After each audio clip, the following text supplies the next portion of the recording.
ആശ്രയിക്കുന്നവർ വീണ്ടും ശക്തി പ്രാപിക്കും. അവർ കഴുകന്മാരെ പോലെ ചിറകടിച്ചുയരും. അവർ ഓടിയാലും ക്ഷീണിക്കുകയില്ല, നടന്നാൽ തളരുകയുമില്ല. ത്രിയേക ദൈവത്തിന് സ്തുതി. എല്ലാവർക്കും വീണ്ടും ജീവിക്കുന്നവനായ ക്രിസ്തയേശുവിന്റെ ധന്യനാമത്തിൽ ഞങ്ങളുടെ സ്നേഹവന്ദനം. സൗകുമാര്യം വഞ്ചന നിറഞ്ഞതും സൗന്ദര്യം വ്യർത്ഥവുമാണ്. എന്നാൽ ദൈവഭക്തിയുള്ള സ്ത്രീ പ്രശംസ അർഹിക്കുന്നു. കുടുംബത്തിലും സമൂഹത്തിലും വലിയ പ്രാധാന്യം വഹിക്കുന്നവരാണ് സ്ത്രീകൾ. ഇന്ന് ബ്രിസ്ബെയിൻ സെന്റ് തോമസ് യാക്കോബായ പള്ളിയിലെ വനിതകൾ നിങ്ങൾക്ക് മുന്നിൽ അവതരിപ്പിക്കുന്നത് വിശുദ്ധ ഗ്രന്ഥത്തിലെ സ്ത്രീരത്നങ്ങൾ. നമ്മുടെ ജീവിതത്തിൽ ദൈവഭക്തിയോടെ പ്രാർത്ഥനയിലും വിശ്വാസത്തിലും ജീവിക്കേണ്ടതിൻ്റെ അനിവാര്യത ഈ സ്ത്രീരത്നങ്ങളിലൂടെ ഗ്രന്ഥകാരന്മാർ നമുക്ക് കാണിച്ചു തരുന്നു. ദൈവം തൻ്റെ സൃഷ്ടികർമ്മത്തിൽ ഏറ്റവും അവസാനമായി പുരുഷന് തുണയായി പദചലനങ്ങളിൽ കൃപയുള്ളവളായും അംഗചലനങ്ങളിൽ സ്നേഹം തുളുമ്പുന്നവളായും കണ്ണുകളിൽ സ്വർഗം നിറഞ്ഞു നിൽക്കുന്നവളായും ശബ്ദത്തിൽ സംഗീതമുള്ളവളായും ഭൂമിയിൽ പറുദീസ പണിയാൻ സ്ത്രീയെ സൃഷ്ടിച്ചു. അവൾക്ക് ഹൗവ എന്ന നാമം നൽകി. വേദപുസ്തകത്തിലെ ആദ്യ സ്ത്രീ എന്ന പേരിനൊപ്പം ആദ്യ ഭാര്യയായും ആദ്യ മാതാവായും ഹൗവ നിലകൊള്ളുന്നു. ആദ്യ പാപത്തെ ഓർമ്മപ്പെടുത്തിയും നിന്റെ എല്ലാ പ്രവൃത്തികളും ദൈവവിചാരത്തോടെ ആകട്ടെ എന്ന് നമ്മെ ഓർമ്മപ്പെടുത്തിയും ഇതാ ഹൗവ നിങ്ങൾക്ക് മുന്നിൽ.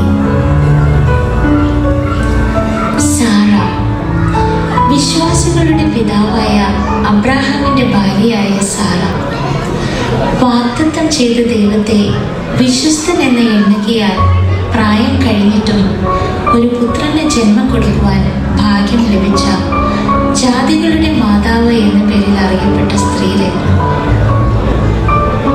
മിരിയം. ഇസ്രായേൽ മക്കൾ ചെങ്കടലിന്റെ നടുവിൽ ഉണങ്ങിയ നിലത്തുകൂടി അക്കരെ കടന്നപ്പോൾ മിരിയം തപ്പെടുത്തു. സ്ത്രീകൾ എല്ലാവരും തപ്പുകളോടും നൃത്തങ്ങളോടും കൂടെ അവളുടെ പിന്നാലെ ചെന്നു.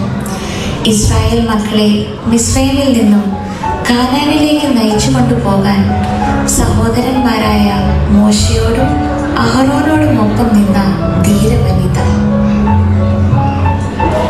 ദെബോറ.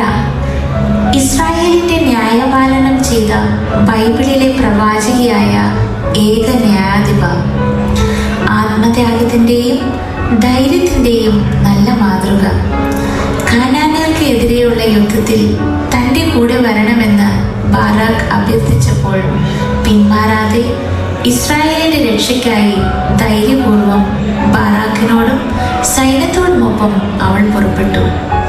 അവർ നേടിയ ഉജ്ജ്വല വിജയത്തെ തുടർന്ന് ദെബോറ പാടിയ സ്തോത്രഗീതം ബൈബിളിലെ ഏറ്റവും പുരാതനമായ കവിതകളിൽ ഒന്നായി കരുതപ്പെടുന്നു. രൂത്തും നവോമിയും. യഹോവയോടും അമ്മാവി അമ്മയായ നവോമിയോടുമുള്ള ഇഷ്ടം കാരണം തൻ്റെ നാടിനെയും വീടിനെയും വീട്ടുകാരെയും വിട്ട് യഹൂദ ദേശത്തെത്തിയ മോവാബി സ്ത്രീയായ രൂത്ത് തൻ്റെ ദൈവഭക്തിയും കഠിന അധ്വാനവും വിശ്വസ്തതയും കൊണ്ട് യേശുവിൻ്റെ വംശാവലിയിൽ തന്നെ ഇടം പിടിച്ച മഹിളാരത്നം. മരുമക്കളിൽ ഒരാളായ ഓഫ തൻ്റെ ജനത്തിൻ്റെ അടുക്കിലേക്ക് മടങ്ങിയപ്പോഴും രൂത്ത് അമ്മാവി അമ്മയായ നവോമിയോടൊപ്പം പറ്റി നിന്നു. നിന്റെ ജനം എൻ്റെ ജനം, നിന്റെ ദൈവം എൻ്റെ ദൈവം, നീ മരിക്കുന്നിടത്ത് ഞാനും മരിച്ചടക്കപ്പെടും എന്ന ഉറച്ച നിലപാട് സ്വീകരിച്ച രൂത്ത് മരുമക്കൾക്ക് ഒരു മാതൃകയാണ്. ഹന്ന. ഇസ്രായേൽ ജനത്തിൻ്റെ ന്യായാധിപന്മാരിൽ ഏറ്റവും ഒടുവിലത്തെ ന്യായാധിപനായിരുന്ന ശമൂവേൽ പ്രവാചകന്റെ അമ്മയായ ഹന്ന. ഹന്നയുടെ മടുത്തുപോകാത്ത പ്രാർത്ഥനയും ത്യാഗമനോഭാവവും സമർപ്പണവും ദൈവത്തോടുള്ള ഭക്തിയും വിശ്വാസവും നാം മാതൃകയാക്കേണ്ടതാണ്.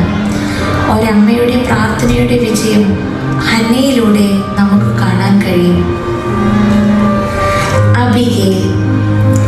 കർമ്മേലിലെ മഹാധനികനായ നാബാലിന്റെ ഭാര്യ. ദുഷ്ടനും അവിവേകിയുമായ തൻ്റെ ഭർത്താവിൻ്റെ ഭവിക്കാമായിരുന്ന വലിയ ദുരന്തത്തെ സ്വന്തം വിവേകം കൊണ്ടും സന്ദർഭോചിതമായ പ്രവൃത്തി കൊണ്ടും അനുഗ്രഹമാക്കി മാറ്റിയ ധീരവനിത. നയവാന്റെ വീട്ടിലെ അടിമ പെൺകുട്ടി. ഇസ്രായേലിന്റെ ദൈവത്തിൽ അചഞ്ചലമായ വിശ്വാസമുണ്ടായിരുന്ന അടിമ പെൺകുട്ടി. പരാക്രമശാലിയായിരുന്നെങ്കിലും കുഷ്ഠരോഗിയായിരുന്ന സ്വന്തം യജമാനനായ നയവാന്റെ മുൻപിൽ ധൈര്യപൂർവം തൻ്റെ ദൈവത്തെ പരിചയപ്പെടുത്തി അദ്ദേഹത്തെ സൗഖ്യത്തിലേക്ക് നയിച്ച ധീരയായ പെൺകുട്ടി. എസ്തർ.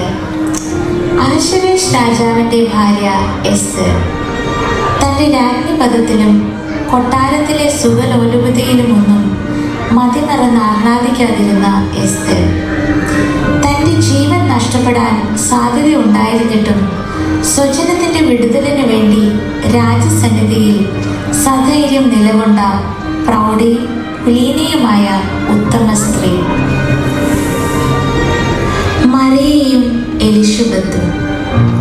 നമ്മുടെ കർത്താവും രക്ഷിതാവുമായ യേശുക്രിസ്തുവിന് ജനിക്കാൻ ഇതാ ഞാൻ കർത്താവിൻ്റെ ദാസി, നിന്റെ വാക്കുപോലെ എന്നിൽ ഭവിക്കട്ടെ എന്ന് പറഞ്ഞുകൊണ്ട് തൻ്റെ ജീവിതത്തെ ദൈവസന്നിധിയിൽ താഴ്ത്തി ഏൽപ്പിച്ചു കൊടുത്ത മറിയം സ്വന്തം മകനെ ലോകത്തിൻ്റെ പാപപരിഹാര ബലിയായി സമർപ്പിച്ച ത്യാഗത്തിൻ്റെ നിറകുടം. യേശുക്രിസ്തുവിന് വഴിയൊരുക്കുവാൻ ജനിച്ച സ്നാപക യോഹന്നാന് ജന്മം കൊടുത്ത എലിശബത്ത്. തൻ്റെ കർത്താവിൻ്റെ അമ്മ അടുത്തു വന്നപ്പോൾ എലിശബത്തിന്റെ ഉദരത്തിൽ കിടന്ന ശിശു അത് തിരിച്ചറിഞ്ഞു. ദൈവസന്നിധിയിൽ നീതിയുള്ളവളും കർത്താവിൻ്റെ സകല കൽപ്പനകളും പാലിച്ചിരുന്ന ഉത്തമ സ്ത്രീയായിരുന്നു എലിശബത്ത്. ഹന്ന പ്രവാചകി.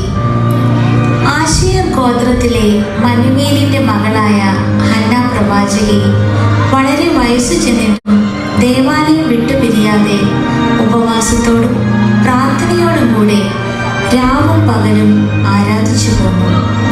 അതുകൊണ്ട് യെരൂശലേമിന്റെ വീണ്ടെടുപ്പിനെ കാത്തിരുന്ന എല്ലാവരോടും യേശുവിനെ കുറിച്ച് പ്രസ്താവിക്കുവാൻ ഹന്ന പ്രവാചകിക്ക് സാധിച്ചു. മാർത്തയും മറിയയും. യേശു സ്നേഹിച്ച ലാസറിന്റെ സഹോദരിമാരായ മാർത്തയും മറിയയും. യേശുവിന്റെ പാദപീഠത്തിലിരുന്ന് എപ്പോഴും യേശുവിന്റെ മൊഴികൾക്ക് ചെവി കൊടുത്ത് നല്ല അംശം തിരഞ്ഞെടുത്ത മറിയ പലതിനെ ചൊല്ലി വിചാരപ്പെട്ടും മനം കലങ്ങിയും ഇരുന്ന മാർത്തയ്ക്ക് യേശുവിന്റെ സന്ദർശനം ആശ്വാസം തന്നെയായിരുന്നു. മാർത്തയുടെ അതിഥി സൽക്കാരം ഏതൊരു സ്ത്രീക്കും മാതൃകയാക്കാവുന്നതാണ്. ശമരിയക്കാരി സ്ത്രീ.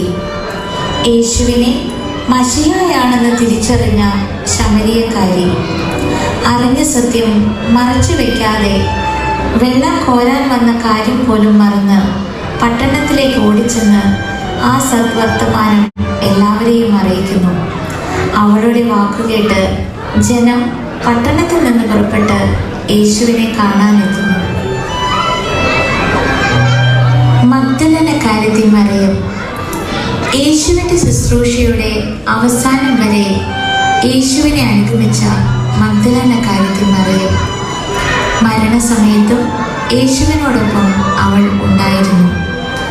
അതിരാവിലെ കല്ലറയ്ക്കലെത്തിയ മറിയയാണ് താൻ ഉയർത്തെഴുന്നേറ്റു എന്ന സദ്വാർത്ത ശിഷ്യന്മാരെ അറിയിക്കാൻ യേശു ചുമതലപ്പെടുത്തിയത്. അപ്പോസ്തലന്മാരുടെ അപ്പോസ്തോലിയായി മാറിയ മഗ്ദലനക്കാരത്തി മറിയം. ക്രിസ്തീയ ജീവിതത്തിൽ സഹോദരിമാർ അനുഷ്ഠിക്കേണ്ട കാര്യങ്ങളെക്കുറിച്ച് അപ്പോസ്തലനായ പൗലോസ്ലീഹ ഫിലിപ്പോസിന് എഴുതിയ ലേഖനത്തിൽ രേഖപ്പെടുത്തിയിരിക്കുന്നു.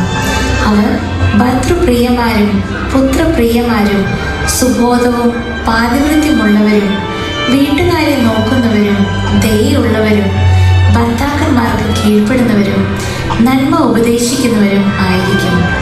സദൃശ്യവാക്യങ്ങൾ 4-ാം അധ്യായം 2-ാം വാക്യത്തിൽ പറയുന്നത് സാമർത്ഥ്യമുള്ള സ്ത്രീ ഭർത്താവിനൊരു കിരീടം എന്നാണ്.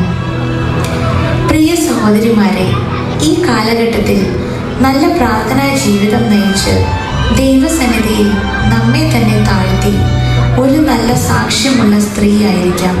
അതിന് ദൈവം നമ്മെ പ്രാപ്തരാക്കട്ടെ എന്ന് പ്രാർത്ഥിച്ചുകൊണ്ട് ഞങ്ങളുടെ അവതരണം ഇവിടെ പൂർണ്ണമാകുന്നു. നന്ദി. ദൈവത്തിന് മാത്രം.